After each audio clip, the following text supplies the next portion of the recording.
Well, howdy, boys. Have any trouble getting here? No. What about yourself? No, didn't have any trouble getting here at all. But what can we do for you, boy? Well, I got a telegram for the ranger. Thank you, son. Thank you. Come on in here, sit down. Who's he from, Ranger? Looks like it's from Judge Parker.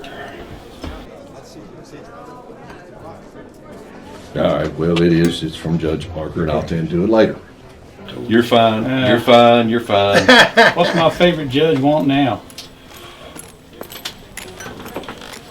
It's unimportant for you. I'm sure it is. Well, fellas, you know what? We're going to do something different today. We have been doing a lot of movies and a lot of things like that. Today we're going to celebrate one of the greatest Western TV shows. No, let me say one of the greatest shows of all time. Draw Western Theater is going to celebrate Bonanza. Got you guys some special Ponderosa cups. We got us a nice little cutout here. Even I noticed the boys even wear his Little Joe Cartwright shirt. Nice. Very nice. So we're going to celebrate Bonanza. Folks, welcome. What we're going to do is we're going to watch an episode of Bonanza. We're going to talk about how the series came to be. And of course, while we do that, we're going to play some cards and have a couple drinks and just have a good time. So you guys ready to get started? And let's talk about this great show, Bonanza. Let's do it. Let's get started. Wait. You're right. Guns on the table. Guns Sure, are I on can the be table. trusted, but I don't know about you guys. Where's your gun at today?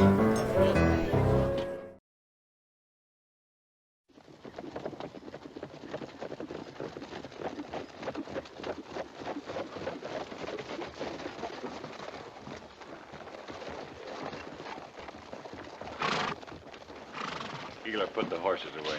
Harry, Bragg, take a look around town. Anything going on, I want to know about it. Well, now, ain't that a beautiful sight, huh?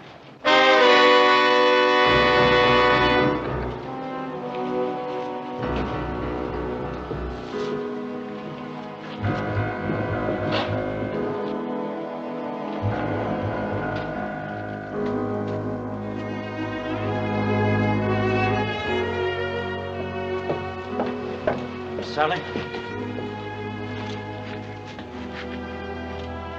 Are you satisfied now, Sally?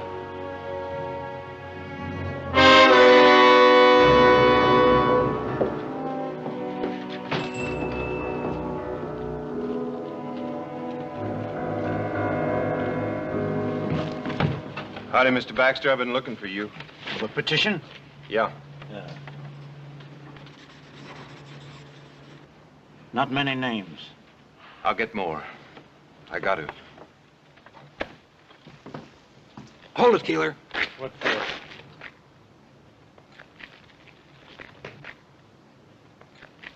This one's tight enough. Come here, Giles. The old man's a 200-pounder. Yeah. A little... 3 field shooting. Good. Yeah. All right. Well, young boy's lighter and wiry. You need about 4.5 feet, which is exactly about what we got. Yeah. Well, I never did like these night hangings. Ain't like in the morning when it's cheerful. Well, guess don't matter none to Ben and Adam Cartwright.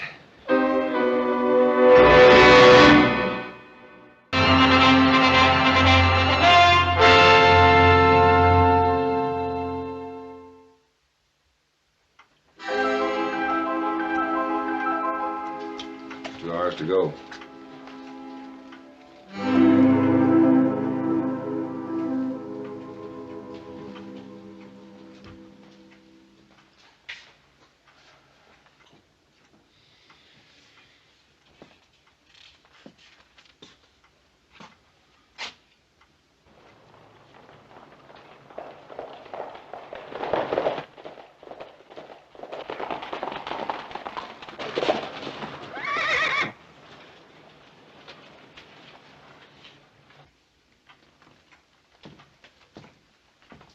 No guns in sight.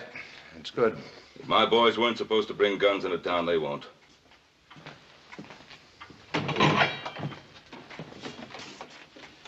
Morning, Joe. Boss? How are you, sir? Bill? Okay, go ahead. Joe? Hi, Pa. Hoss? Paul? We found him, Paul. Dead.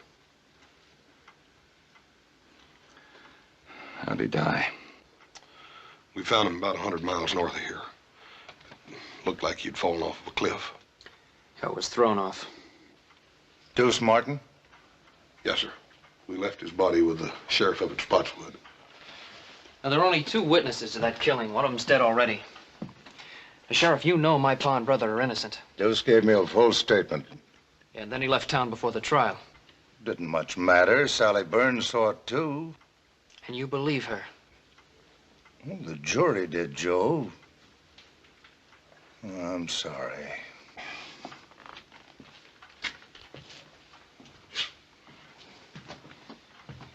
Joe, Hanson's doing a hard job the best way he can.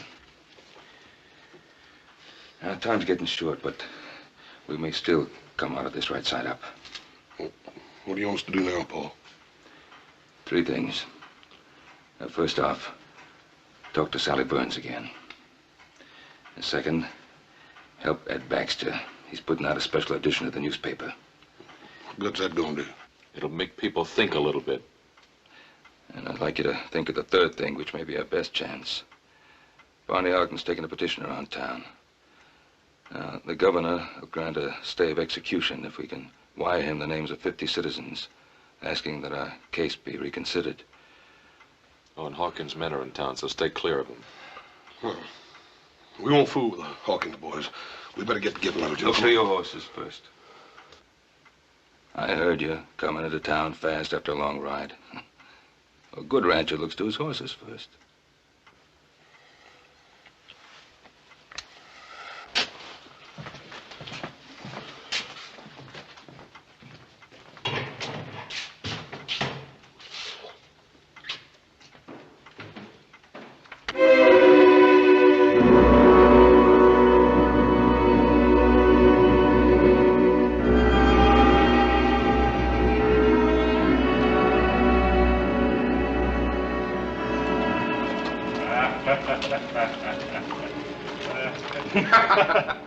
Of course, now, on the other hand, you hang him too high, and whoosh, you know?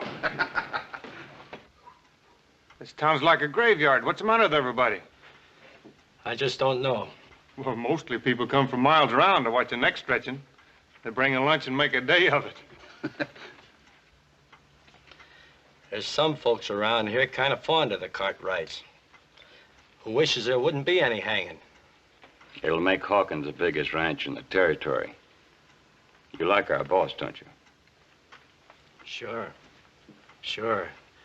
Just don't like to see anybody hang. Sounds to me like you ain't got no respect for the law. I'll just have to drag you out to watch it. Us and the boss will be audience enough. Hey, you know old Ben Cartwright been reading a good book? You don't suppose he's praying for one of them miracles, do you? Chaps, Keeler, take a look around town.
Take care of your horse?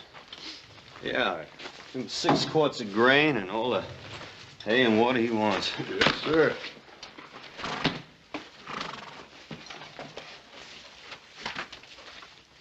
Where you from? Lassiter? Hey, ain't Lassiter that town in Kansas that them raiders looted and burned?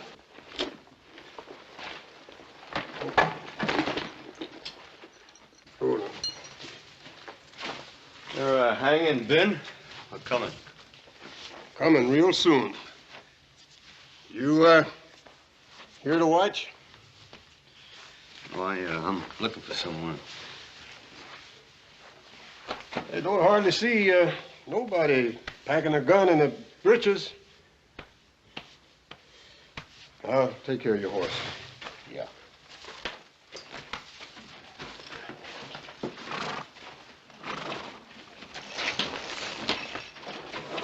Hawkins sure has a lot of hired guns in town. Yeah. Easy. We'll get out of the way. Sure, kid. Joe! Just watch who you're calling kid. Just take it easy, Joe.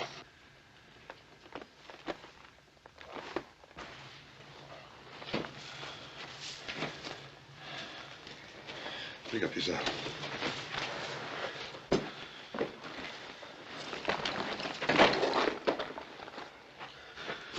Joe, you're gonna have to watch that temper, boy. Well, Hawkins better keep his men out of my way.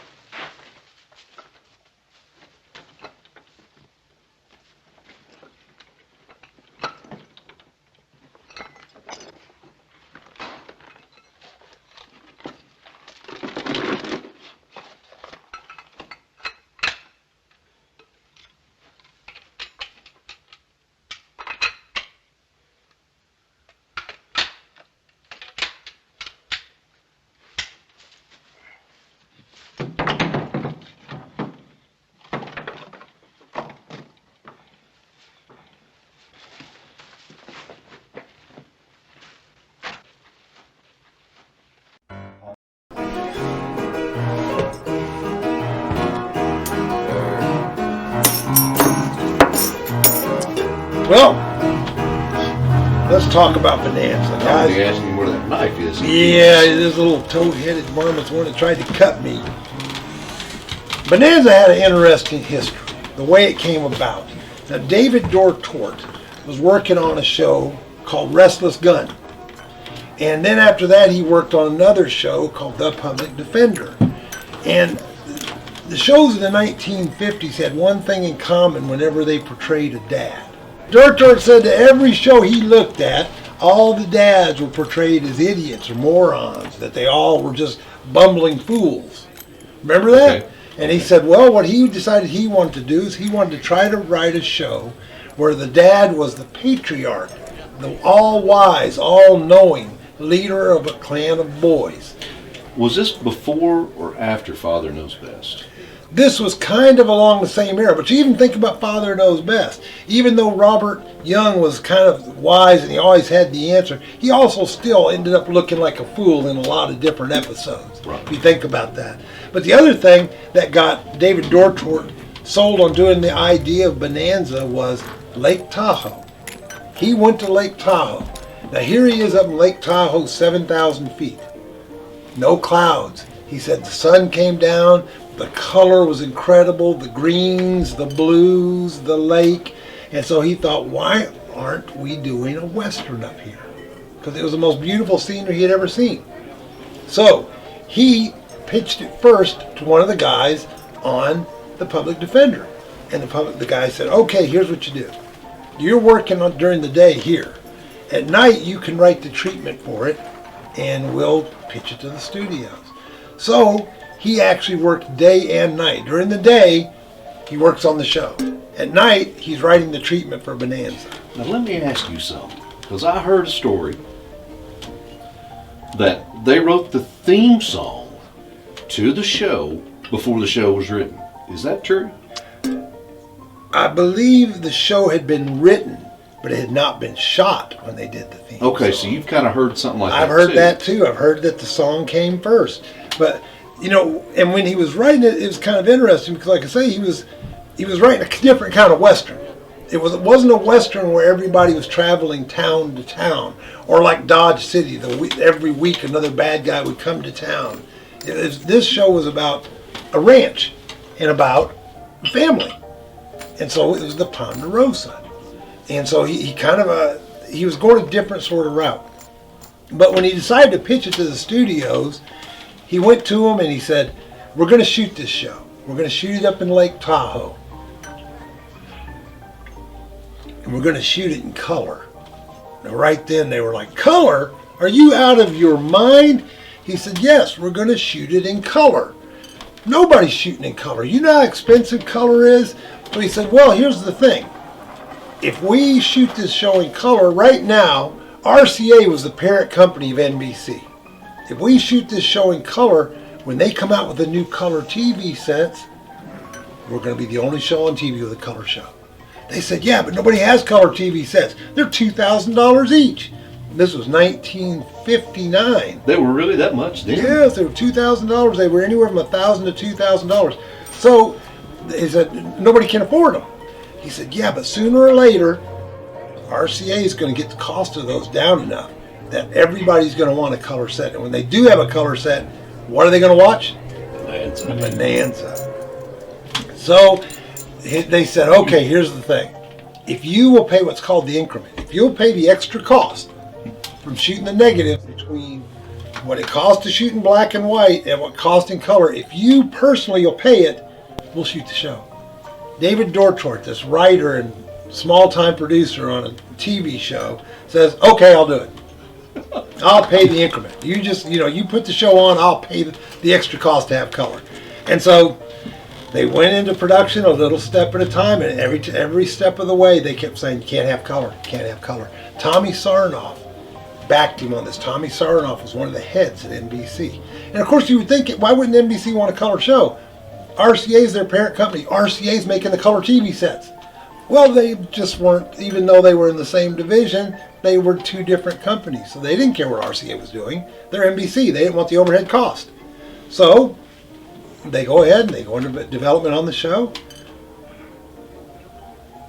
And they said, okay, we'll do it. So finally Tommy Sarnoff gets them to agree to do it. But still, David Dortort is on the hook for the color.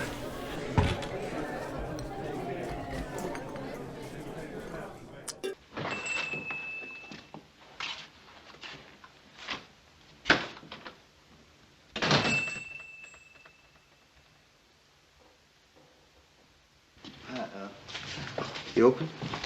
Coffee and stew. I'll have coffee and stew.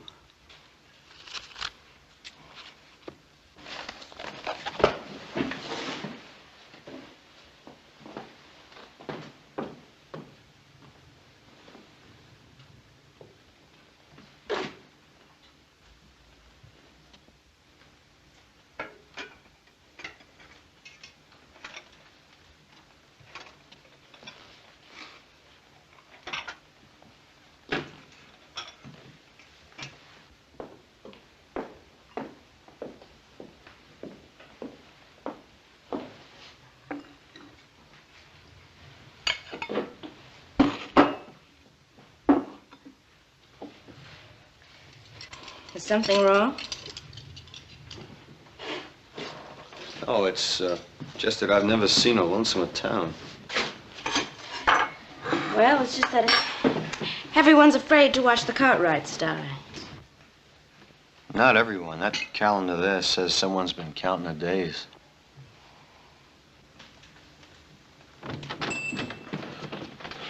Miss Sally, ma'am, we'd like to talk to you for a minute if we could. You see, you're the only one left in town now that can save our Pa and Adam. Me and Little Joe found Deuce Martin dead. Dead? Yes, sir. You're the only witness against them now. I told you what I saw at the trial. Sally, you've lied. Little Joe, no need for that. You were hurting a lady.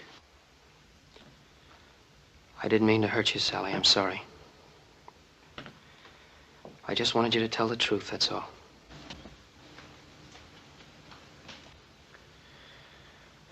We're not doing any good here. Let's go see Bonnie Ogden. Ma'am, are you sure that nothing would cause you to change your mind? I'm not gonna lie for you.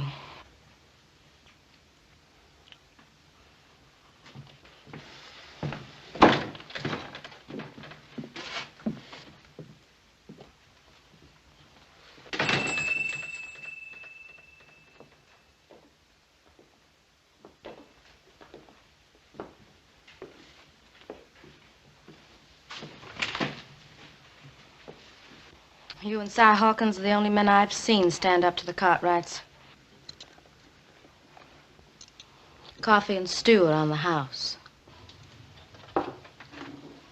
Who was killed? My father.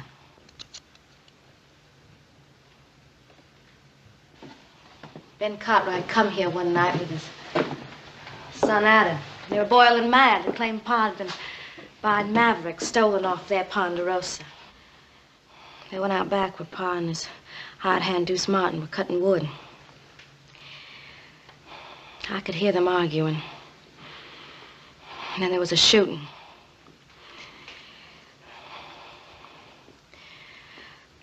Well, if you knew what it was like to have someone killed in such a crazy way like that. I do know. I know very well.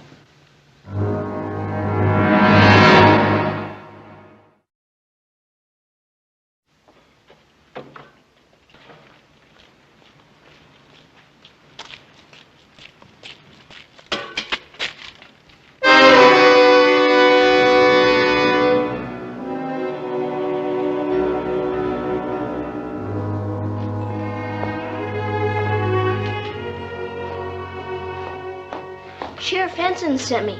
Give me a nickel if I'd bring some stew for supper for his prisoners. All right, Jimmy.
No trigger. Yeah, that's right. Looks kind of old. Well, my pa used it for a long time. But it's yours now? Yeah.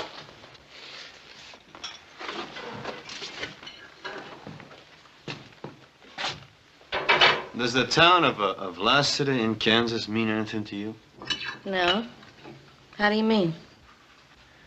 Well, have you heard of anybody around here being connected with the town in any way? No. Well, who would be the biggest rancher around here? Ben Cartwright. I thought everyone knew that. Cartwright. No, I didn't know that. Is he a tall fella? He's big. Why? Well, he may be a fella I'm looking for. Well, don't you know by the name? I'll know when I see his face. Thank you.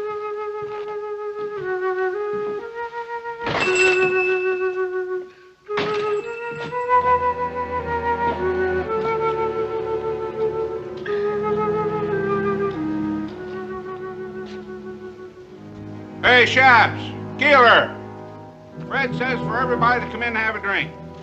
Harry, Frank, you hear him?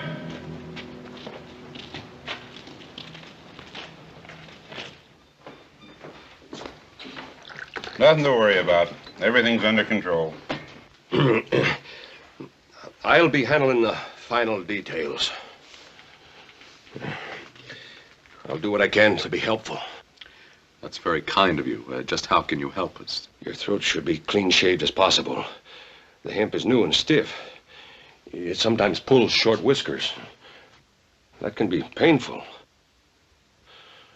Also, your boots should fit snug. Otherwise, they may fly off. Oh, we can do without your help. I believe you mean well, friend, but we thank you. I understand.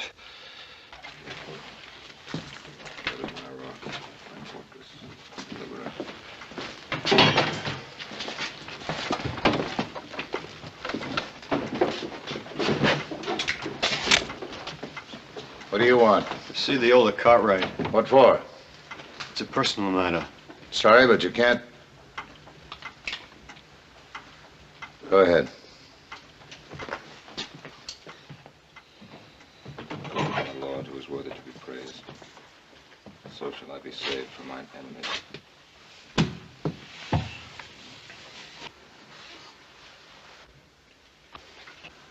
What is it? I thought I might know you. And I don't.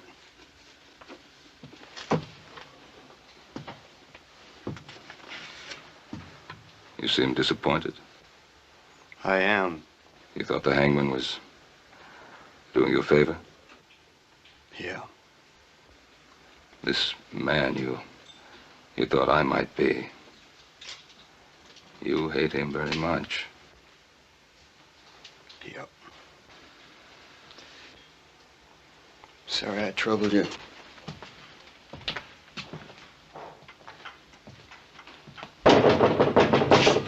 Who is it? Me, Hoss.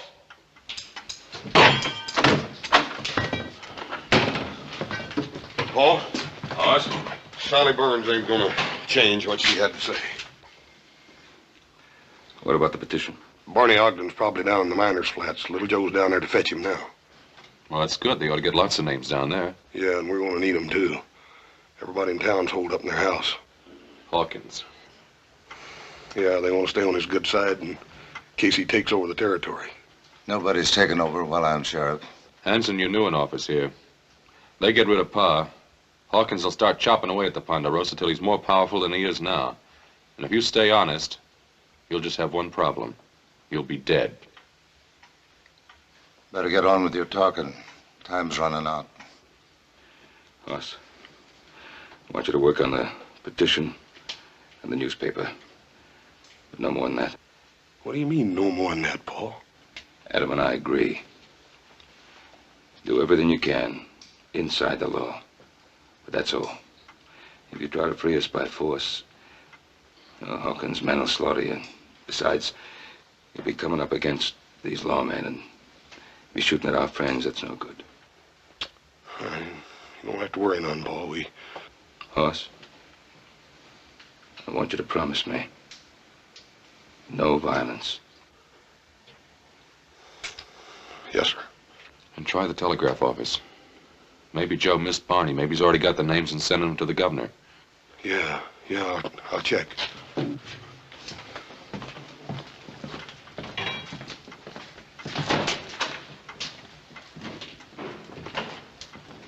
Mr. Cartwright? Yes? I had reason to think that the man I wanted was around here. You thought I was him? Yes, but there were never two more different men in the whole world than you and my man, and I'm sorry that I bothered you. Don't worry yourself.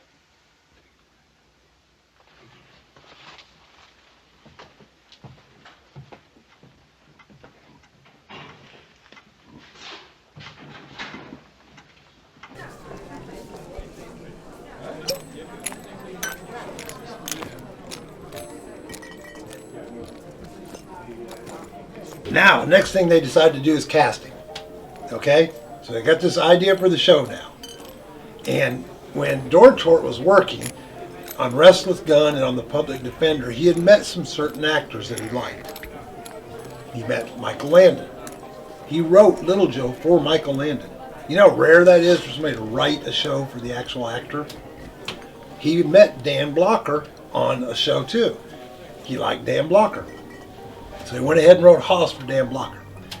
He had met Guy Williams several times. He wanted Guy Williams for Adam Cartwright. Really? He did. Well, Guy Williams was being offered this show from Disney called Zorro. Zorro. Zorro. So Guy Williams turned him down. He said, no, I have this show Disney called Zorro. So Guy Williams didn't take it. That's when he went with Pernell Roberts, because he had met Pernell Roberts also.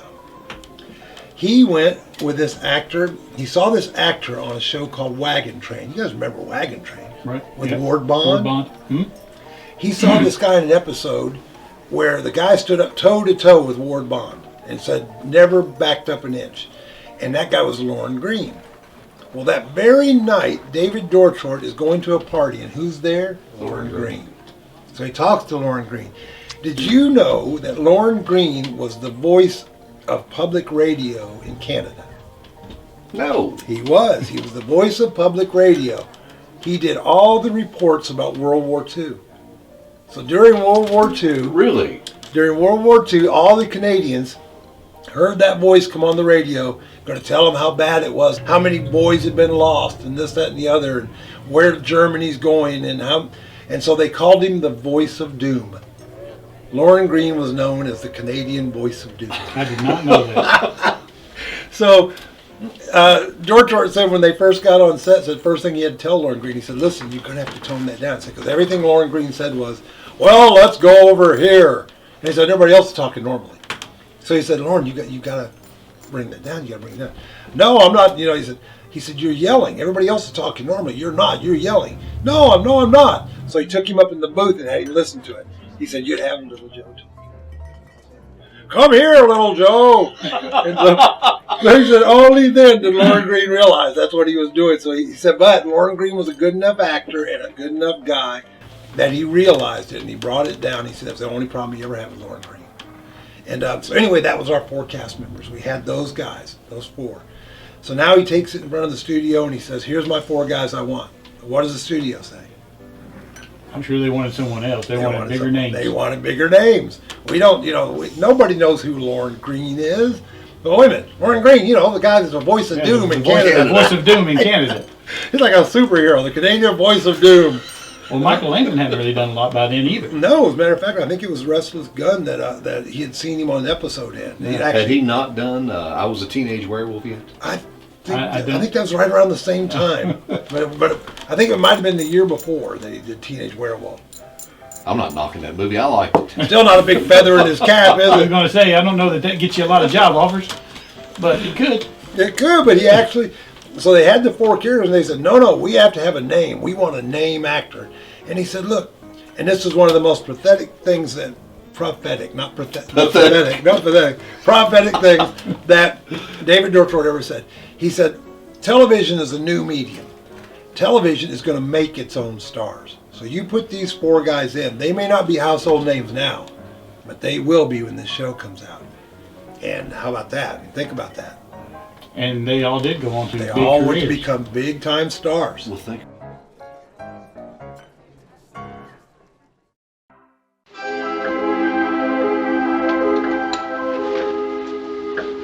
Hey, ho, only about an hour to go. Hawkins better get here soon. Yeah, he'll sure be sore if he misses it. He won't miss it.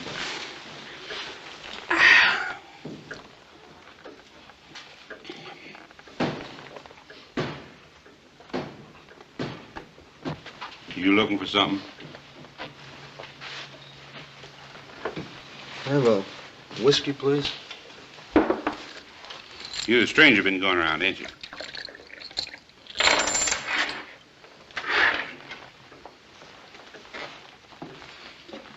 You know, Fred, he packs his gun in his breeches. You reckon he'd bust a finger taking it out? Oh, Hawkins don't want no trouble, Bert. Not till after the hanging. Sure, I know. I just wondering about this little fella here. You know, could be he's a friend of the Cartwrights. Are you, mister? Yeah.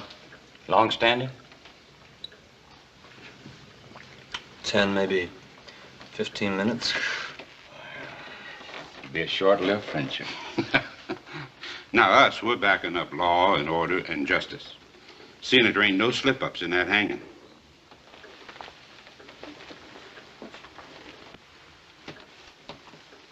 Now, you forget that for just 1 minute, and I'm gonna personally turn you inside out. You hear good? You too scared to talk? Go outside and cool down, Bert.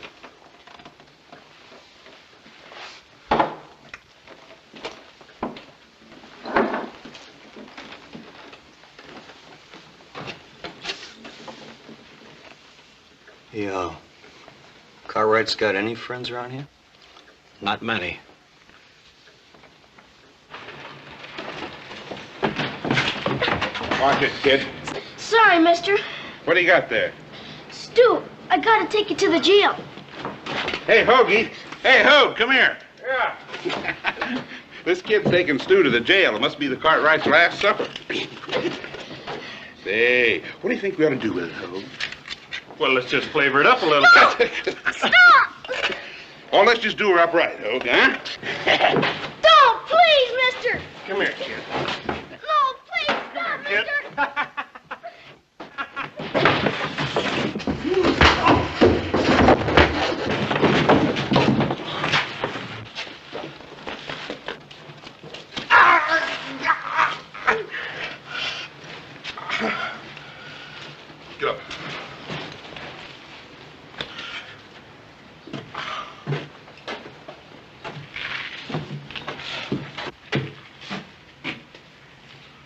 That's enough. Get him inside. Move on in.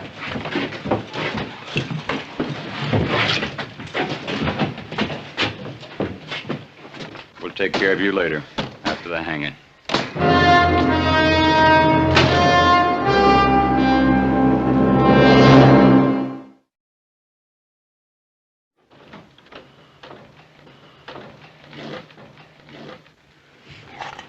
I'll go get more. It don't matter, man. You just finish what you started, son. Yes.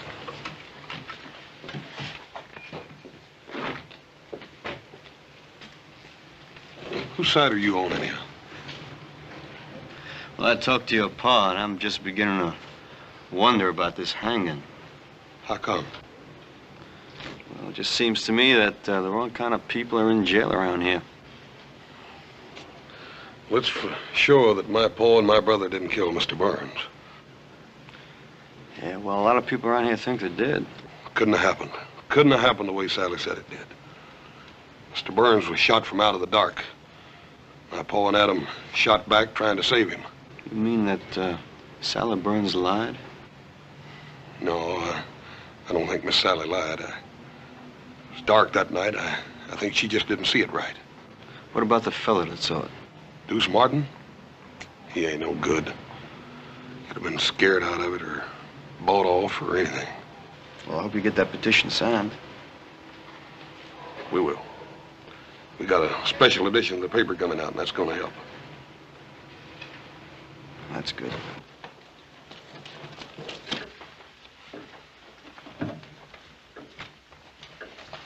Still talking about that petition. Something about the newspaper. Better cover ourselves.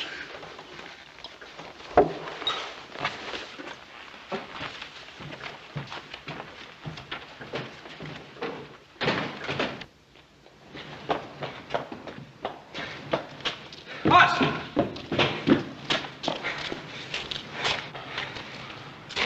He ain't with Hawkins.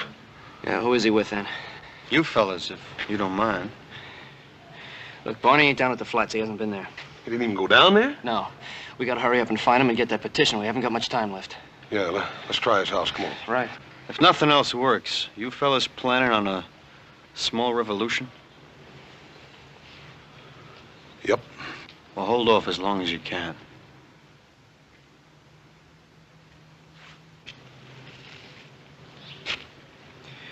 What do you think he's got in mind? I don't know.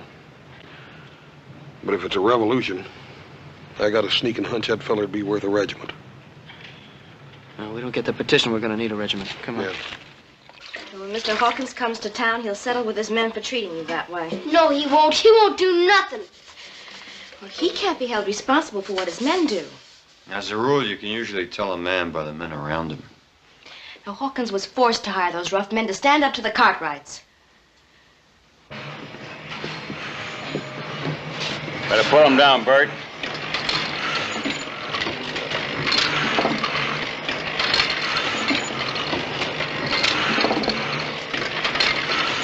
I'm busy.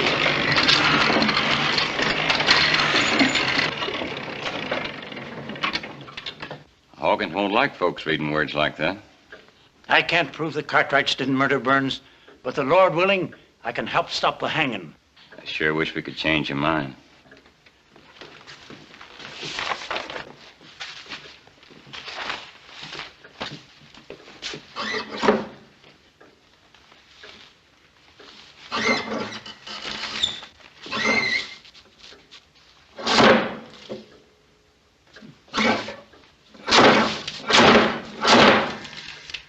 Sharp. Words like you got down here might get a whole town thinking the wrong way. Anybody ever get the arm caught in one of these things? Red. Huh? Looks like he's melting down some type. I told you I'm busy. Sure is hot.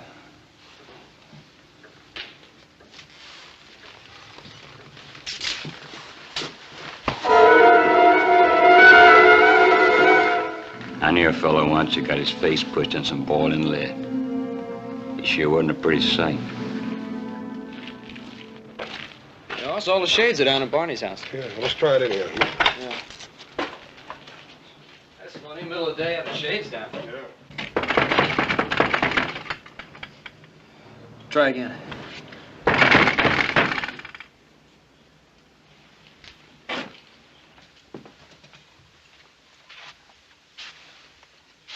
Hey, Barney, what are you doing sitting here in the dark? Hoss, I'm sorry. Where's the petition? Don't make him feel any worse than he already does. He was trying, Hoss. If you knew what they said they'd do to him. So he quit. So he quit and he came back to hide in this house. A house you wouldn't have, Barney, if it hadn't been for my father. How many names did you get on it, Barney? 5. 5? The sheriff, the deputy, the hangman and his helper, Mr. Baxter. What about your own? What about your own, Barney? They made me scratch it off. You don't know what they said they'd do to my daughter. Where's the petition, Barney? Little Joe and me will get it signed. Look, we haven't got time for that now. No, we can try. It's here.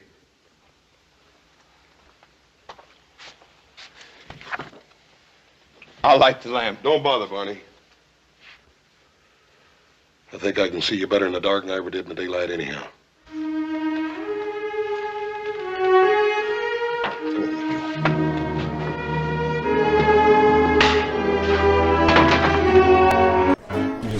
All right, ready?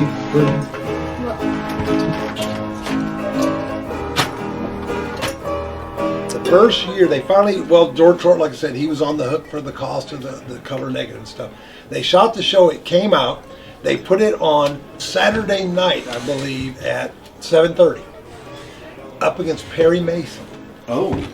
Raymond Burr happened to be a friend of David Dorchort. Raymond Burr calls David Dorchort and says, I hear you putting a show up against us. And he says, yeah, we're putting Bonanza up. He said, you know Perry Mason's the #1 show in the country, right? And he said, yeah. So Raymond Burr said, well, we're friends and everything. He said, but I'm going to kill you. And he said, well, you know, we're going to try our best. Dorchort said, we're going to try our best. And sure enough, the first year, they just did okay. They just did okay. So they were going to cancel. And RCA said, wait a minute. their TV sales started going up. Their color TV sales. The second year, you guys see this? The second year, they limp into the second year, and guess what? TV sales start going up. Color TV sales. So whenever anybody would now walk into a showroom, they say, I've heard about color TV. So they would say, okay, well, come over here, let me show it to you. And they would have a little kinetoscope or something to show them. And guess what show they showed them? Bonanza. So when the people would take their color TV home, they couldn't wait to see Bonanza because that was the only color show they could show. They could invite their neighbors over. Hey, Bonanza's coming on. You got to come see what color looks like. So RCA said, you want to keep that on, we're going to sponsor it. So NBC said, we got a sponsor now. RCA, which is the parent company of NBC. So, TV, by the way, I got a story about that. When I was a young little guy, and it's hard to believe people now, kids now, they can't even imagine what it was like. Well, they can imagine getting up and turning the TV set. They can barely imagine that. Yeah, like much less before the days of color TV. We went over to my cousin's house. My cousin Freddie was one of my best friends in the world. We loved Freddie. We did a lot of stuff together. We went on adventures. We had the G.I. Joes. We put the guns on and we played cowboys and Indians. And it also didn't hurt that my cousin Dee Dee was one of the most beautiful cousins you could ever have. So I had two reasons I wanted to go to that house. Let's go see Freddie. Let's go see Freddie, Dee Dee. So anyway, I'd go, oh yeah, my cousin was a dog. I'm trying so hard. I'm trying so hard. We all had the attractive cousins. My cousin Dee Dee, she still is a knockout to this day, by the way. So we go over to their house. I go walking into their living room, and I'll never forget, not looking at Dee Dee, I was walking in the living room. I walked in the living room, and across the room, I can remember it clear as day. It was all the way across the room. There was this TV set. The grass was so green, it was amazing. I was drawn to that set like it was a magnet. The sky was so incredibly blue. I had never seen a color TV. Really? And I walked over and sat down in front of that thing, and as soon as I did, there came the people riding up. It was Bonanza. I'll never forget it. And so the first color thing I ever saw was Bonanza. And so anyway, America was like that too. They couldn't wait to see a color TV set. So RCA does that. Well, third season, they moved it from Saturday at 7:30 to Sunday. It went from being an okay show to the top 5 shows in the nation. It was in the number 1 through 5 for the next 10 years. It never left the top 5 for 10 years. Almost unheard of. Yep. Anyway, let's watch an episode. Let's see what it looks like, okay? All right. And then we'll come back and we'll talk some more of the history of Bonanza and what happened with the show. So, folks, join us for this very special draw. Western Theater celebrates. You know what? I've been running my mouth. We've not even put any money or cards on the table. Draw. Western Theater celebrates Bonanza.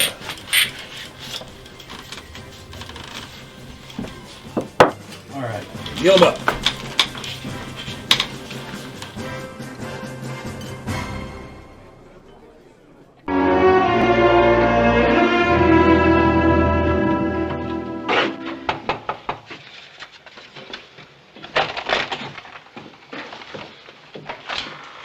Jason already asked me. And you wouldn't sign it? No. Max, we done tried 6 houses on this block and nobody had signed it. All we need is just a few names to get the bail. Max, you don't have to be scared of nobody. I ain't scared. It's just that... Look, I don't want no part of it. One way or t'other. Now leave me be. Look, Max, if we... All right, let's get the guns. Not yet. Come on.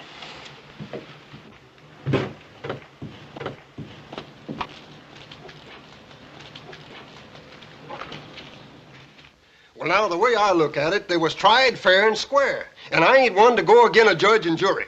Now, Zeke, you know they're not guilty. Well, now, I'm sorry, but I don't know no such thing. Come on, Joe. They're still with us.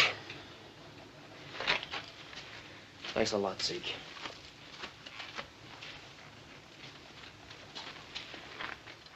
Gil, you've always been one of our best friends.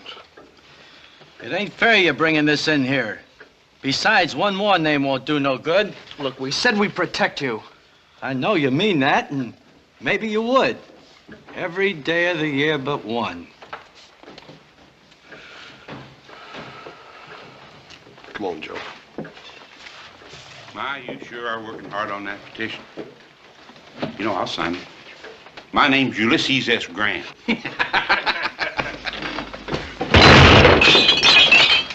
I wouldn't if I were you.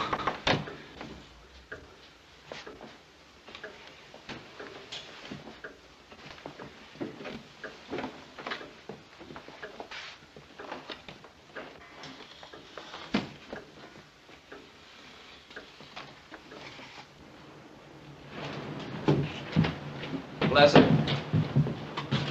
Thanks. So you're headed there. It's about time for Mr. Baxter's paper to be out, little Joe. Let's go over and see what's keeping him. Forget it. There's no time for that paper now. If it comes to shooting, We'll do just like you said. We'll hold off till the last. Let's go.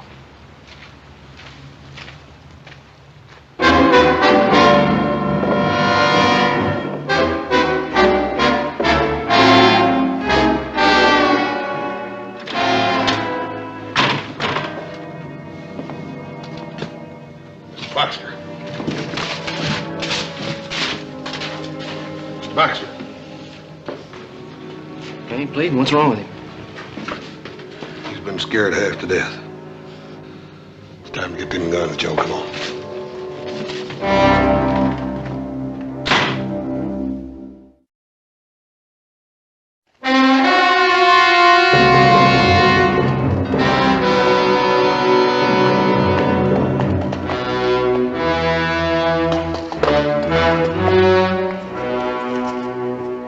Hey, it's the boss. 20 minutes to go. He sure is spare with his time.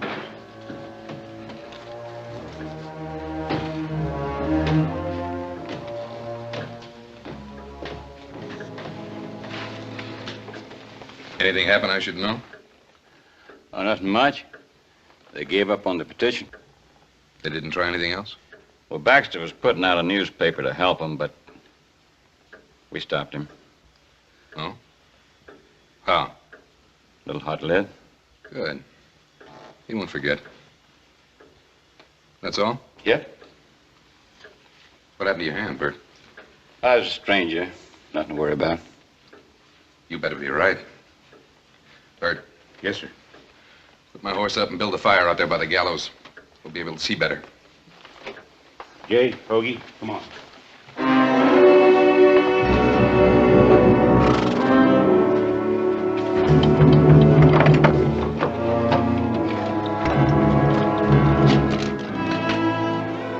Thanks.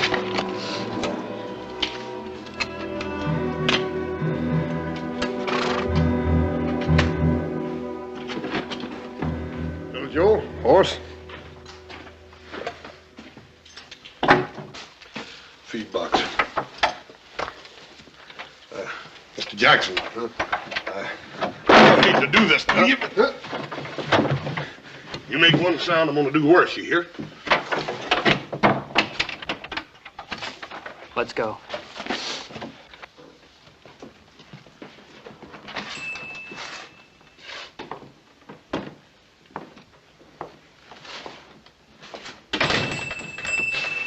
Trouble?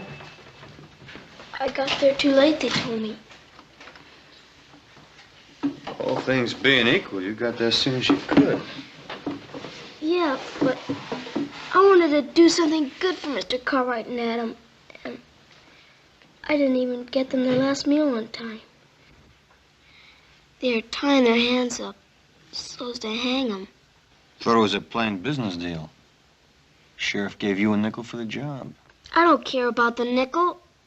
I want to do something for Mr. Cartwright before they kill him. I know it's hard, Jimmy. That's the way it's got to be. They're murderers. They're not. Mr. Cartwright gave me a Christmas horse. What? Last year, when Mom and Pa were like to die with a fever, Mr. Cartwright came over and gave me that pretty piebald mare of mine. Said it was for Christmas. And it was in the middle of the summer.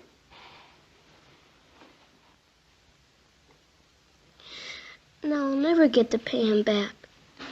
Now look, you paid Mr. Cartwright back, and he knows it. And I know it.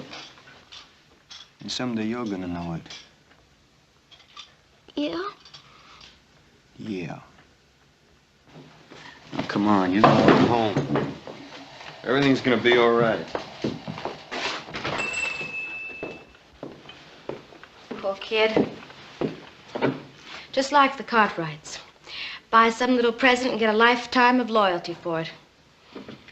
As if they were kings or something. With the fire they're building, you'll get a good view of the hanging from here. What makes you think I want a good view? Don't you? And why'd you mark the calendar towards this day? Look, I want this to happen. I don't want to see it happen. It'll be over in a few minutes. I've got things to do.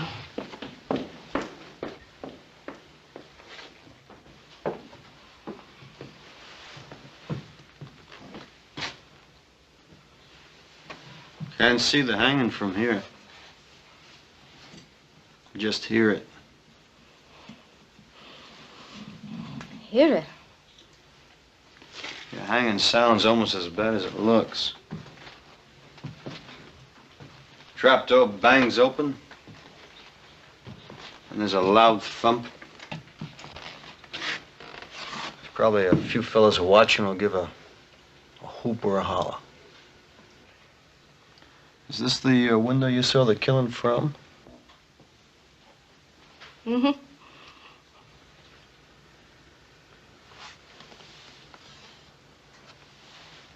It's kind of dusty. Why don't you leave me alone? Because you didn't see it. Deuce Martin told you he saw the killing and you thought the Cartwrights were guilty. Now, they deserve to hang. You didn't see it. Look, I've gone through enough. I've lost my pa. I know the Cartwrights are dying on my word alone. Now, you just leave me be. I thought you were a friend. I am, and I won't let you do this. Look, Hawkins told me what it'd be like. The Cartwrights are rich men. They'd go free after killing my pa.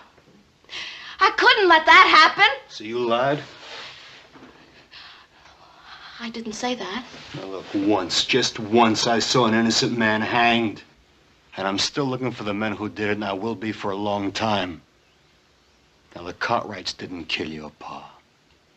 I know that. And someplace inside you, you know that too. Leave me be.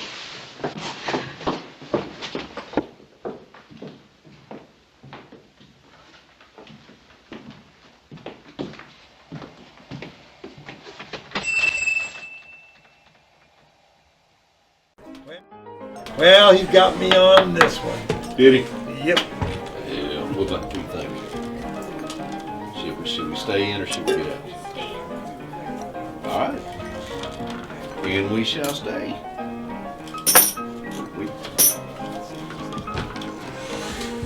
Calling you.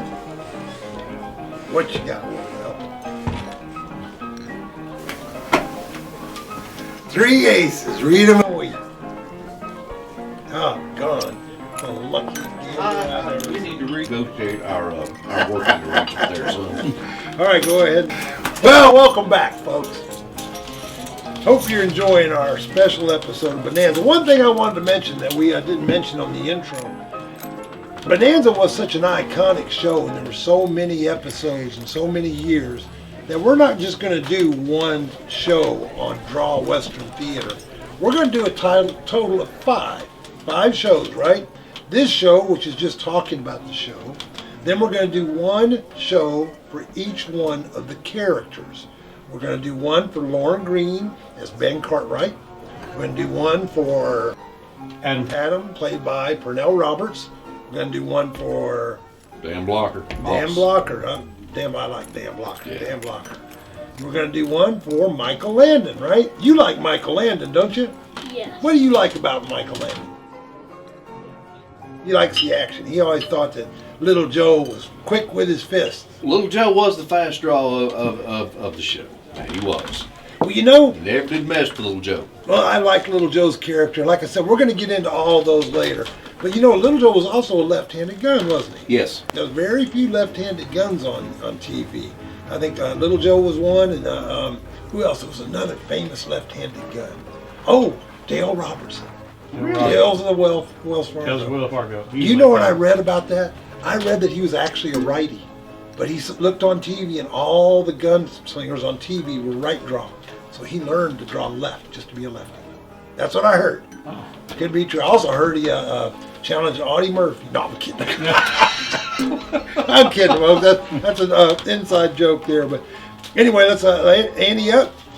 But you know, Bonanza became, after it got into the third season and became a top 5 show, it just took off. It did. You know, it ran for like 440 episodes. You know, I've heard 440, I heard 441. It's right in there, yep. But, you know, it was translated into 21 different languages and you know, and dubbed into even more than that. So it was truly not just an American TV show, but a worldwide TV show. I think if they couldn't dub it, then they automatically subtitled it. So there was almost nowhere in the world that this show wasn't playing when it was in its heyday. You know, it still plays today everywhere. It still plays today. Yes. Oh, absolutely. But you know, I think it was nominated for a show that was almost canceled in its first 2 years. It was nominated for 21 Emmys.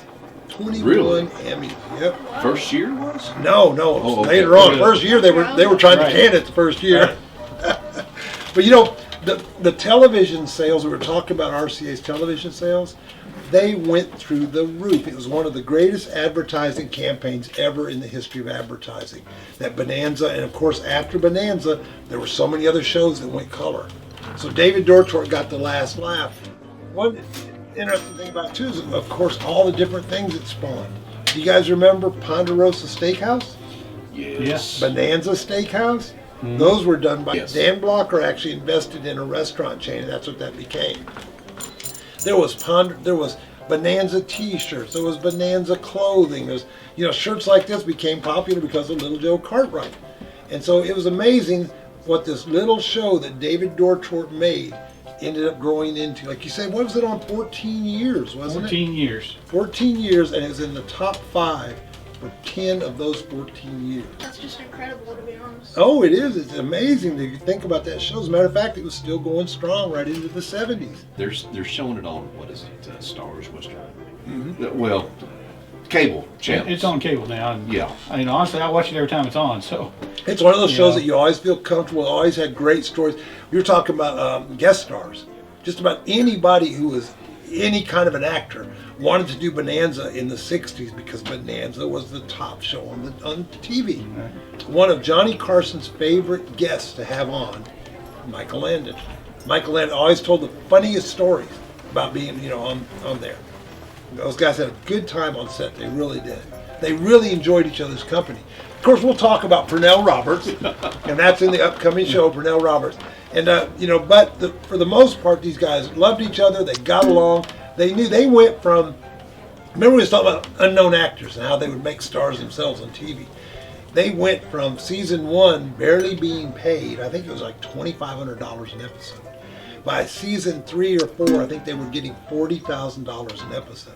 Now, $40,000 an episode in 1962 was a lot of money. Big money. That was big money. Plus all the perks of being a star in the top 5 series. Well, how many, you figure how many episodes did they used to run back then? 23, 24? Oh gosh, yeah. it was over 30. They had 30 episodes in a season. Well, you look at nowadays, you're barely getting 8, 12. Right, 10, 12. Oh yeah, especially on these shows they're doing with the binge watching. They'll do 10, 12 shows and they're done for the season. Yeah. I mean, you know, they would go out and they would shoot on location for 2 to 3 weeks in Lake Tahoe.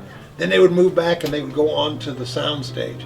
We were talking a while ago, they had if you remember when they were in Virginia City, they had that giant mountain in the background. What, Remember that? paper mache? It was paper mache. I remember seeing that, and I hadn't seen the show in a lot of years, and I said, I'm going to watch one to look at that mountain. And we looked at the mountain, and it looked so real. And it became absolutely, remember we looked at that? Yeah, like it looks like it's a real mountain in the background. It does. And that mountain was used in several different shows. You'll see it if you watch in other westerns. You say, there's the mountain. It became famous. But there's a great shot if you look on the internets. What's it called? The internets? That's it. Internet. If you look on there, there's a great shot, a background shot of a guy standing up on the mountain. And he's on the mountain, and he's about that big. You know, he should be like that big on that mountain. So it's a forced perspective shot. And but they had the largest cyclorama soundstage ever built at that time, just for Bonanza. Really? So they had the Ponderosa built at Lake Tahoe. Then they would come back and shoot on soundstage because they only shot 2 weeks a year out there. Come back and shoot on soundstage and match it to everything over there. So they had true Ponderosa pines brought in from there and put on the soundstage, so they could have the real Ponderosa pines there. So it's amazing. You know, these guys were. David Dortort became a powerful player because of this show. So he got whatever he wanted. Bonanza was really a big budget TV show at that time. It was. It was one of the biggest. Yeah. So anyway, it's just there's a lot more we're going to talk about Bonanza over the next few episodes. So we're going to let you go back and finish watching the show, and we're going to play some cards, and we'll come back. And don't forget, there will be another show. 4 more shows that will feature all 4 of the actors, right? Yes. Right. Let's play some cards. And thank you for joining us on Draw Western Theater.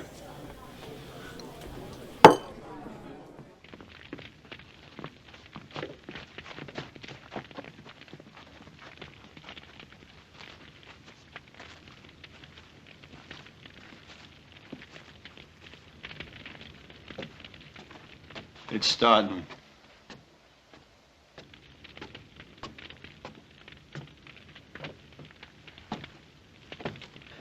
All right, we better move. Not yet.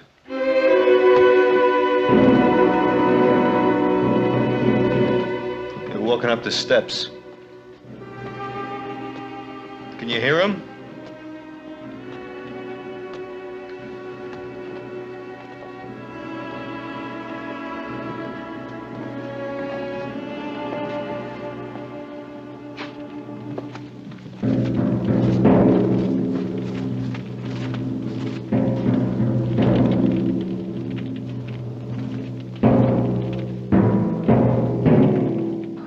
Sure you don't want to go it over your head?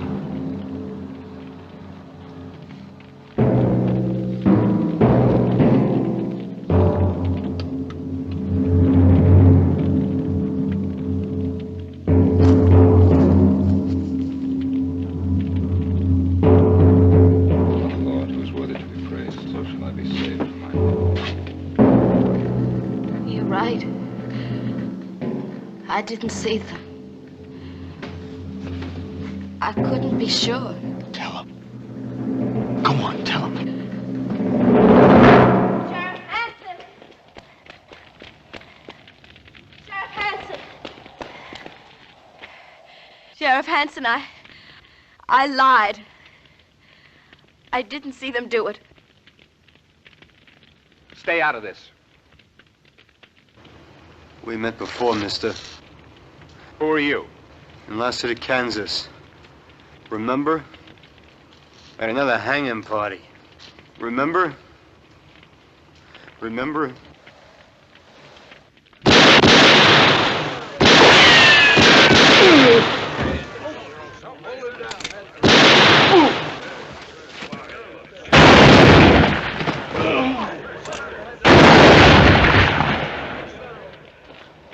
That's enough shooting.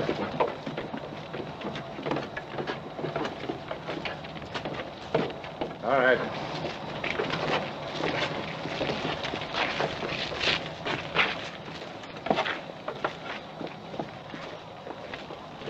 I bet you're glad we didn't wait till the last minute.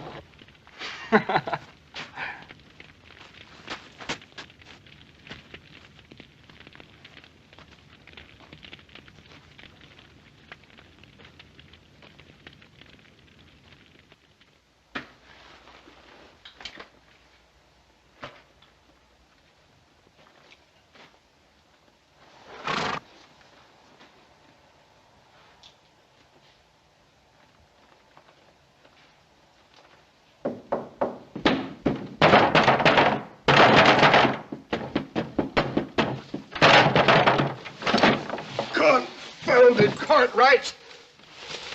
How much I owe you? $2. Much obliged.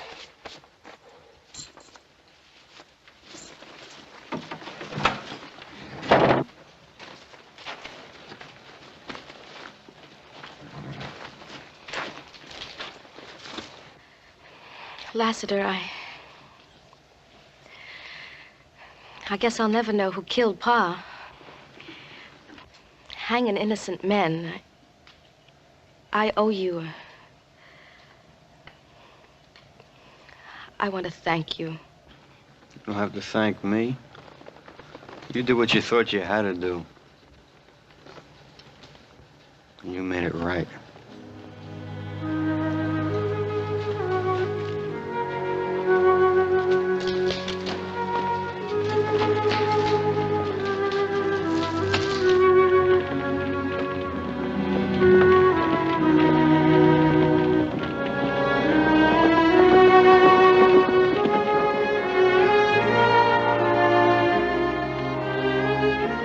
There ain't no way to thank you for what you've done or tell you how we feel. I know how you feel. My pa was hanged wrongly. Why don't you stay here? Found the man you were looking for. Thank you. But the men who did that hanging, there's more of them. A lot more. I'll be seeing you.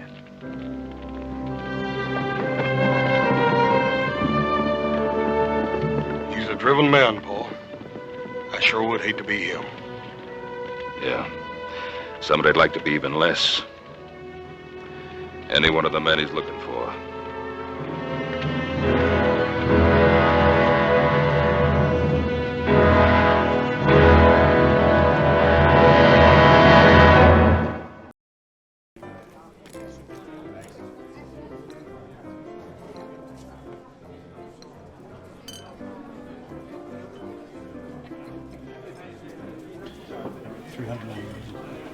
Well, welcome back, folks. I hope you enjoyed our special tribute to Bonanza. Now, we got a little extra time here, so I thought, you know what we might do? We might go ahead and maybe watch a special draw classic. What do you think? Sounds good. Sounds good. Because, you know, we want to make sure you get all the entertainment value when you come and join us here on Draw Western Theater. So, stay tuned. It's coming up next. Deal them up. Wasn't one of you guys asking for my cousin Dee Dee's number? That's right. Tell her to send me a telegram. Yep. Wardell wants you to call cousin Dee Dee. It's 555-1245. For love. 555 for love. All right, deal them up. I think I am going to hear from my cousin Dee Dee, but not like you guys think. Oh, you're going to hear. I'm going to hear.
Got it. You got it the first shot. Why'd you waste another bullet? No, I wasn't sure. Well, with a gun, you better be sure. No sense throwing lead around wild, just hoping. I'm getting pretty good, huh? You're learning. Hey, watch this. Now, here's something I want you to learn and learn fast. Being good with a gun is nothing to be proud of or brag about or show off. For one thing, there might be somebody better than you. Being good with a gun is nothing great. It's just kind of necessary. Like eating. Sure, I know that, Russ. That's why Pa gave me the gun. He gave it to you for varmints and nothing else. Yeah, but like you said, sometimes it's necessary. But don't you go looking for trouble. You let it come to you if it has to. Not much chance of that around here. Around here, most men's guns are so rusty they don't even shoot. Maybe that's why I like it around here. Hey, you do like it around here, don't you, Russ? I mean, you ain't figuring on going back to Texas. Why do you ask? Well, I guess you're the best hand Pa ever had.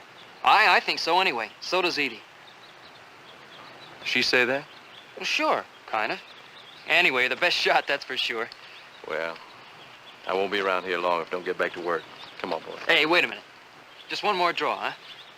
You don't have to be a lightning draw for varmints. Well, sure you do. Like for a rattlesnake, maybe. Like that one there.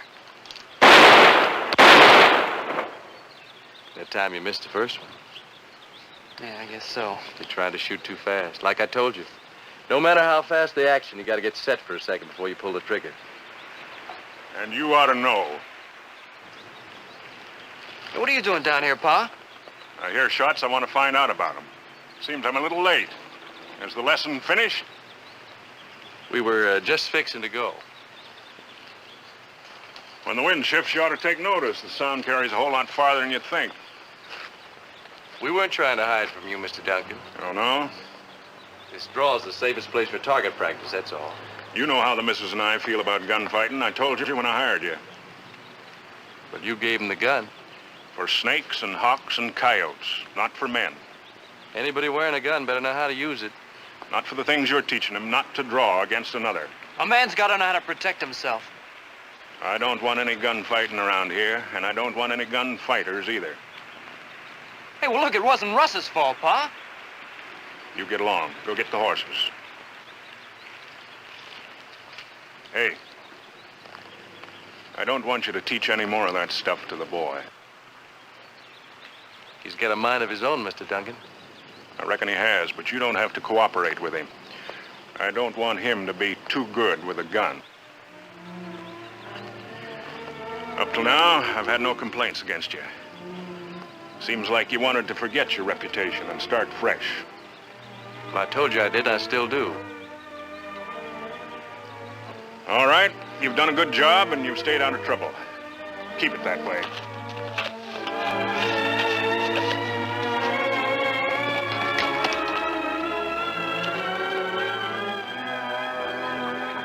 Tell them all that I'm back, Edie.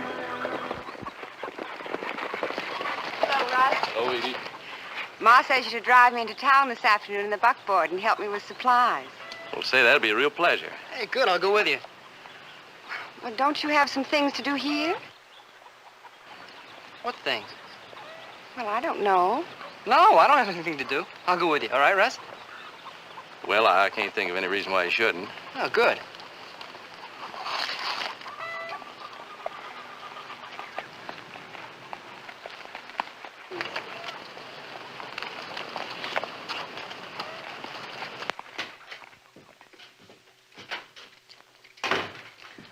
Find Ross? Yeah, he was down in the gully, teaching Claude with that gun again. Did you tell Edie to have Russ take her to town? Why, yes, same as usual. Well, next time, don't. Well, for land's sakes, why not? I might have something for him to do around here. You don't want her to go alone, do you? Claude ain't very responsible yet. I just don't want them being together so much. Well, it's only natural for young folks, Pa. He seems like a nice young man. You want your daughter to marry a gunfighter?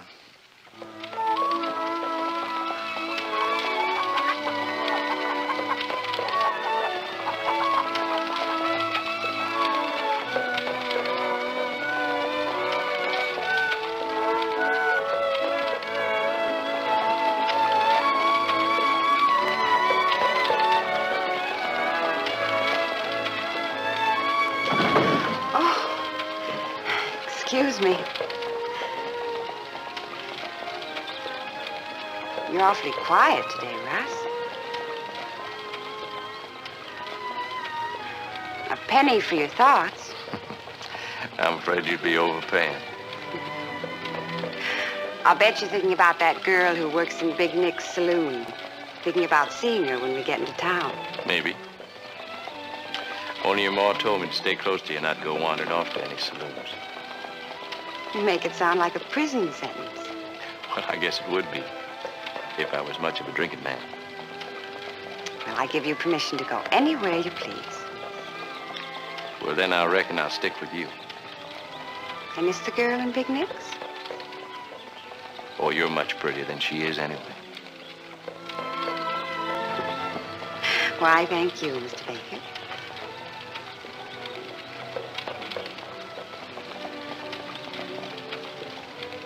What is it, Russ? What's wrong? Well, nothing won't come right in the end. Is it Pa? Has he said something? Well, nothing is going to change anything. Don't you worry about it.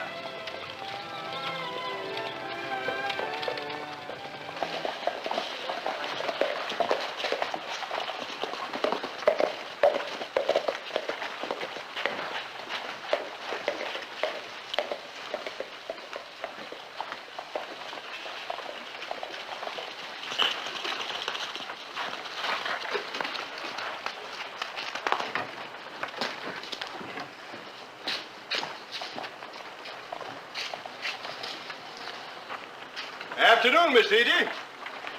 Good afternoon, Mr. Hoffman. My, you're looking prettier every day. Oh, now, Mr. Hoffman. Well, that's the truth. Ain't that right, Russ? Yeah, I reckon so, Arnold. Well, how are you, son? How's your pa and ma, huh? All right, Mr. Hoffman. Good. Say, now, what's this you're packing here? I'm surprised his pa'd allow that. Why not? He wears one. Russ does, so do you. Well, that's true, though I don't know why. I can't remember the last time I fired it. Force of habit, I guess. Maybe the day'll soon come when we can all take 'em off for good. Maybe. I hope so. Russ will buy you a drink. Oh, thanks, Arnold. Some other time. I think I'll just wait for Edie. Oh, can't say as I blame you. Mr. Hoffman? Yes, son? I'll go with you. You'll go where? You, drinking man now, son? Well? Well, Claude, I tell you, I'd admire to have your company and all, but fact of the matter is that Big Nick over there, he don't like to have gunfighters in his place. See you later, Russ. It's bye, Arnold.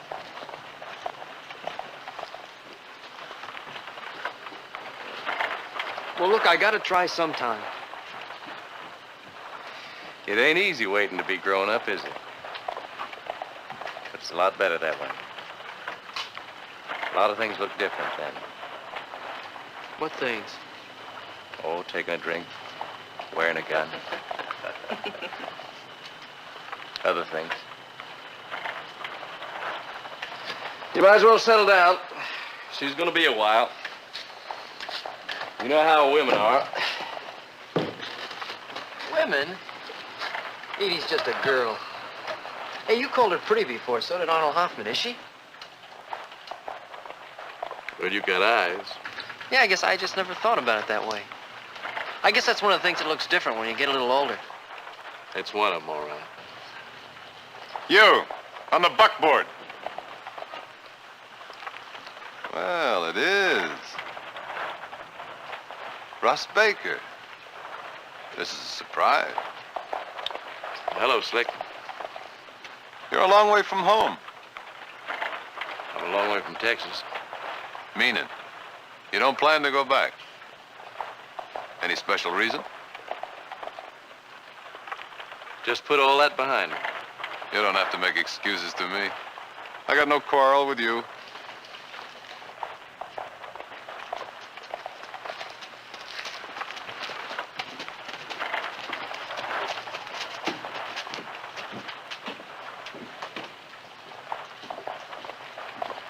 Who's that, Russ? I haven't seen him around Slick Everett from Texas. Slick Everett? Gee, I didn't know you knew him, Russ. Well, I'd like to be as good as him someday. There ain't no good in him. Oh, no, I meant with a gun. You know, I'm sorry I taught you so much. Your pa's right. A man gets along better in this world if you don't handle a gun too good. You best forget it. But, Russ, you're good with a gun. Well, that don't make it right. Now, you listen to your pa, you hear me?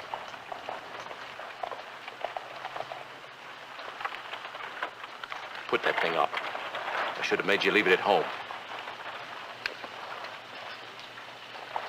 Hey, Russ, is something wrong? No. I just wish Edie'd hurry. Well, you know how women are.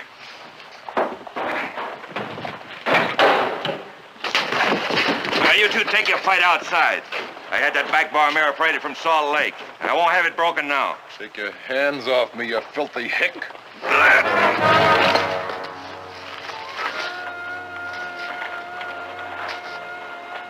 I'll take care of you after I finish with this one. Now listen, stranger.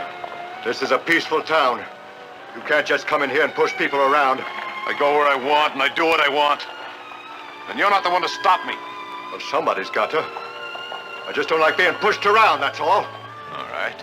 You want to tangle with me. You got a gun. Use it. Don't do it, Arnold. You don't have to be brave. He'll do it. Unless he's yellow. Clear through.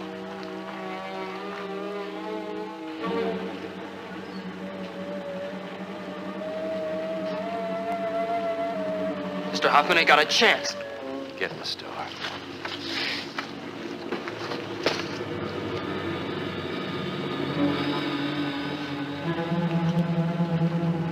Well? You gonna draw? Slick. Turn around.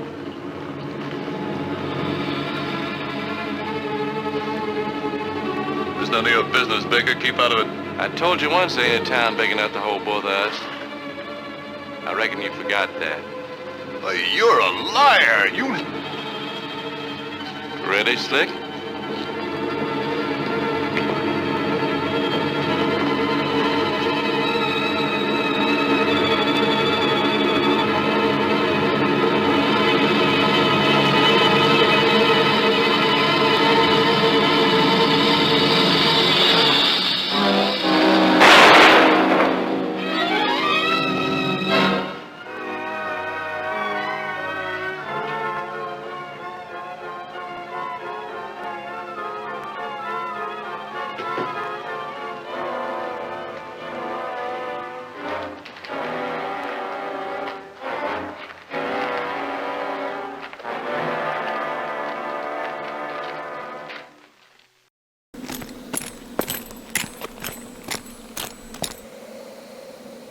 This is the best of the West. Good guys, bad guys, and everything in between. There's a place where you can see the best of the West. Right here, on Richmond's very own, WBON, Channel 9. Join us Saturdays.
What's wrong with Russ and Edie? Russ killed a man. What? Yeah, a gunfighter named Slick Everett. You know, you've heard of him. Everett was going to gun down Arnold Hoffman over an argument they had in the saloon, and Russ stepped in and called him. All he was trying to do was to get Mr. Hoffman out of it. I knew this had come out of him.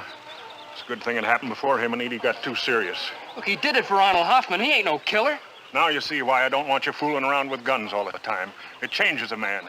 He always has to wonder if he can outdraw somebody else, somebody like a Slick Everett. I don't want that happening to you. Look, Pa, you don't understand. Now, don't argue. Unhitch the horse and then fetch some wood for your ma.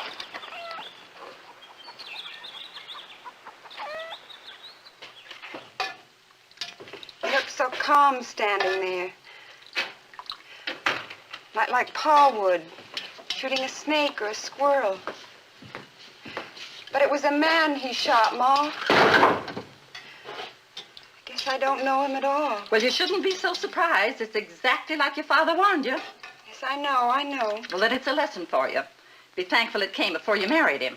Look, Edie, it's not like And let it be a lesson to you too, young man. Now you go wash for supper. It's all ready, Pa. You better ring the iron.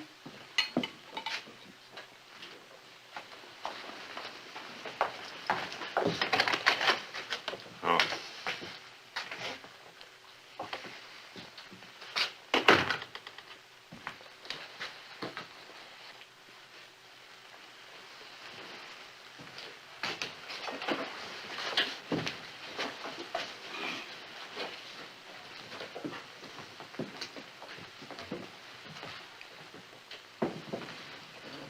We thank thee, Lord, for the bounty thou hast set before us this day, and we ask forgiveness for the sins we've committed. Amen.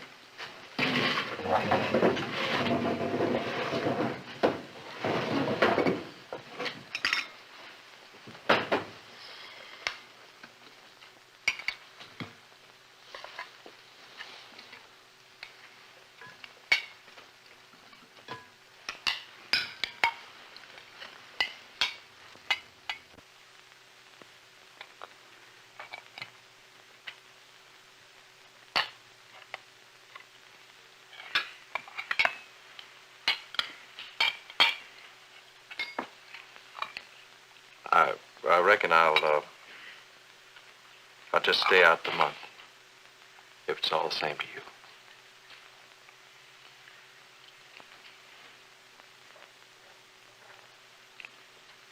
Then I'll go back to Texas. You've been a good hand, but maybe it's just as well. Pa, you ain't treating Russ right. He ain't done nothing wrong. Claude, All he did was stop Arnold Hoffman from pulling out a rusty old gun and get killed doing it. you get up and go to your room. Pa, he ain't done nothing worse than killing a rattler. Didn't you hear me? I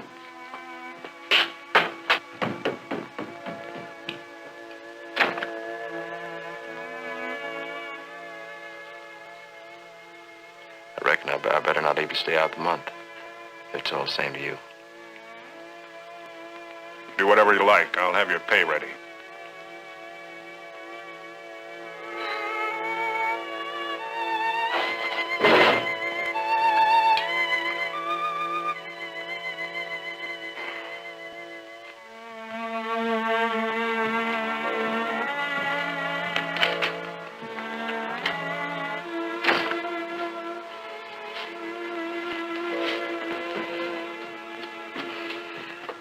Mac, don't you think you're being a little You bit... eat your supper.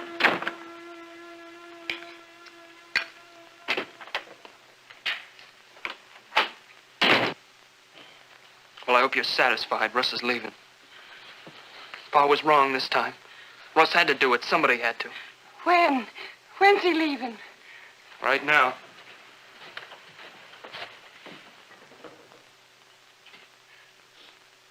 Horse is saddled and he's in the bunkhouse getting his things. I'm going with him. Claude!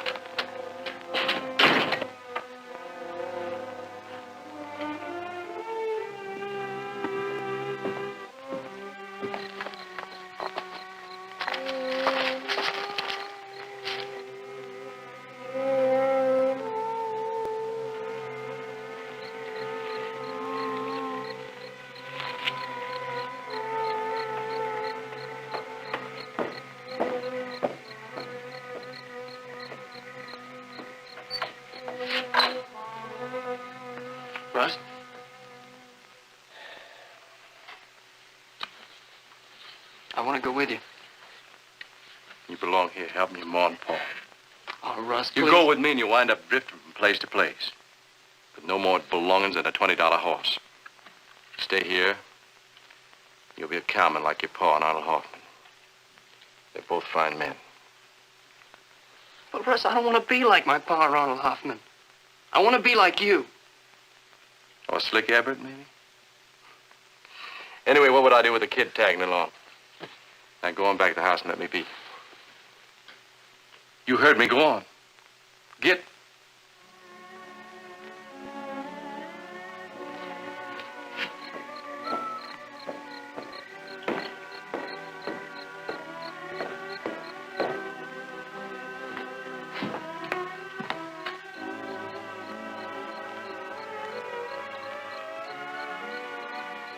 I'm sorry, Russ. I was wrong. I'll go with you if you want me to.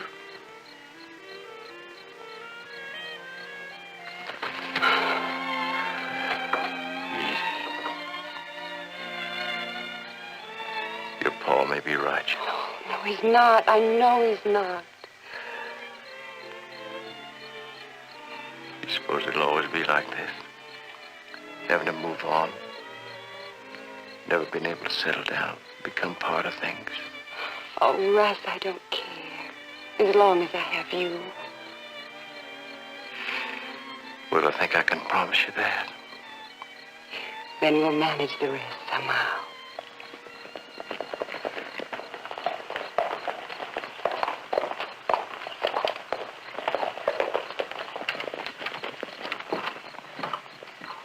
Who is it? Oh, it's you, Arnold. That's right, Mac. We come to see Russ. Where is he? He's in the bunkhouse. Russ is leaving. He's in the bunkhouse getting his things. Russ leaving? I was afraid of something like that. Claude, fetch him for us, will you, son? Mac, you're making a mistake. Russ done it for me. He saved my life. Didn't anybody tell you? Yes. Yes, I guess they did. Well, don't that mean anything to you? I guess I wasn't listening very well, Arnold.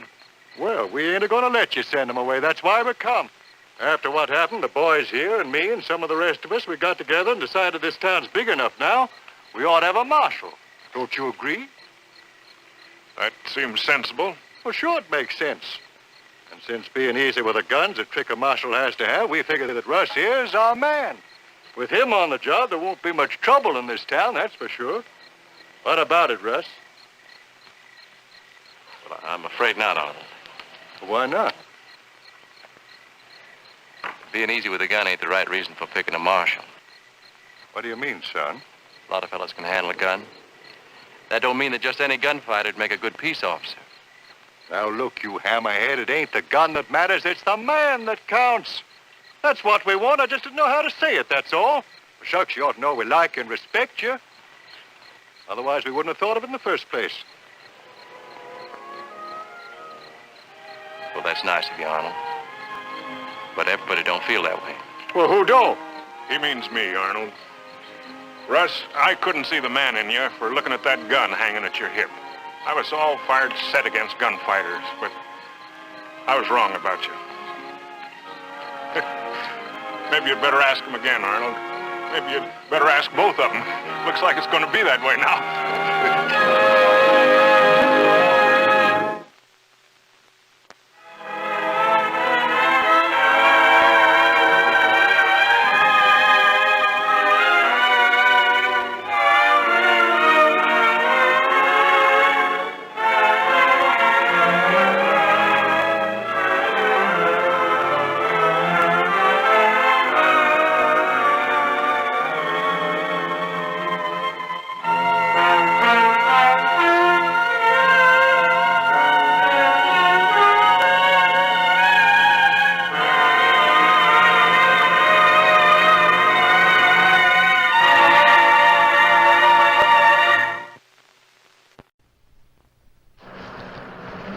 This is a car that loves to chase through open country.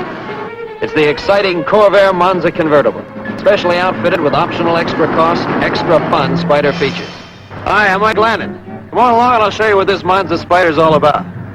First, a 150 horsepower turbocharged rear engine, teamed up with an optional 4-speed stick.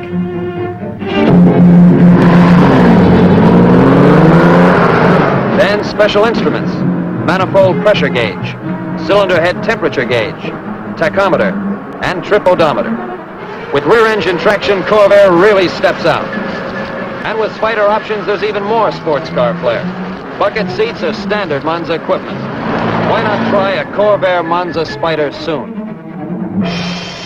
For super sports fun, now see all that's new at your Chevrolet dealers.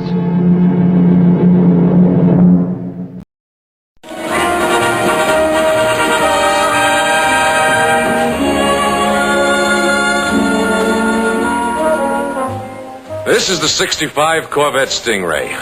Looks like it means business. And it does. These new functional side vents help cool the engine. And new this year, disc brakes all around. Try the '65 Corvette.